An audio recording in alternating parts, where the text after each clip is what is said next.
प्यारे बच्चों, आदाब। उम्मीद है आप सब खैरियत से होंगे। बच्चों, आज का जो हमारा उन्वान है वो है खतूत नवीसी, यानी खत। जो हम खत लिखते हैं, खत क्या होता है? खत हाथ से लिखी गई तहरीर है जो किसी के नाम लिखी जाए, इसको खत कहते हैं। खत एक तहरीरी मुलाकात है, इसलिए इसे आधी मुलाकात भी कहते हैं।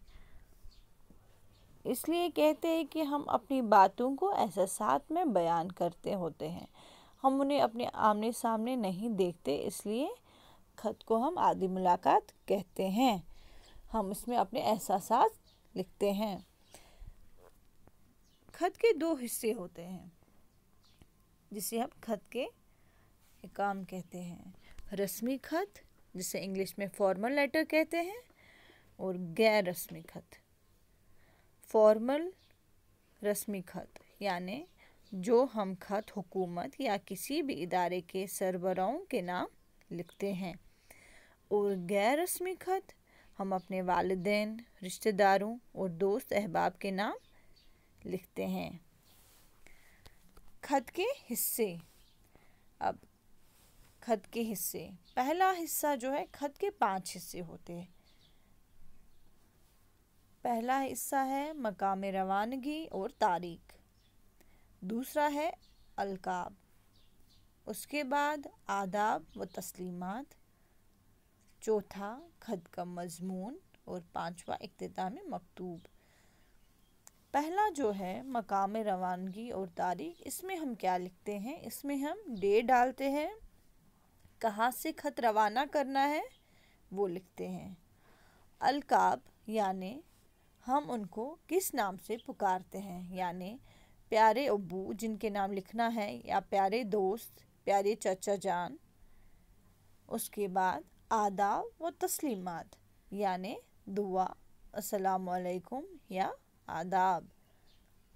उसके बाद खत का मजमून, टॉपिक या उन्वान क्या है, किस लिए आप खत लिख रहे हैं, खैरियत पूछने के लिए, या मुबारकबादी देने के लिए, या सालगिरह के लिए, सरमनी के लिए।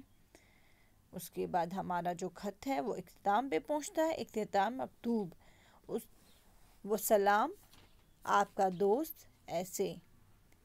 आखिर में जब हम खत को तह लगाते हैं, उसके बाद उसे लिफाफे में डालते हैं, तो हमें एक तरह से लिखना होता है कि कौन भेज रहा है और किसको भेज रहा है। ठीक है बच्चों, समझ आया?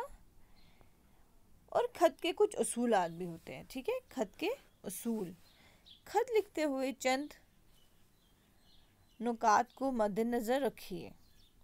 जो कुछ आप लिखना चाहे वो मुख्तसर अल्फाज में लिखे, यानी शॉर्ट वर्ड्स में। इतना लंबा ना लिखे कि बोरियत हो जाए। खत को छोटे छोटे जुमलों में मरतब करें। खत को तरतीब देना है, यानी कोई भी फजूल बात नहीं करनी है।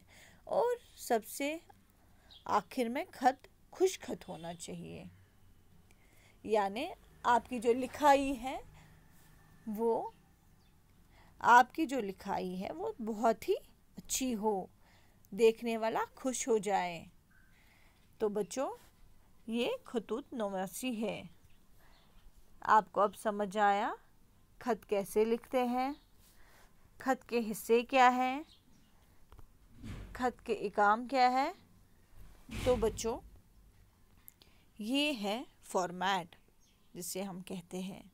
ठीक है, आज का हमारा जो खत है, हमें किसको लिखना है? अपने प्यारे दोस्त को लिखना है, उसकी अम्मी के बारे में लिखना है। आप उसकी अम्मी की खबर पूछने के लिए लिख सकते हैं। उम्मीद है आप सबको समझ आया होगा। शुक्रिया।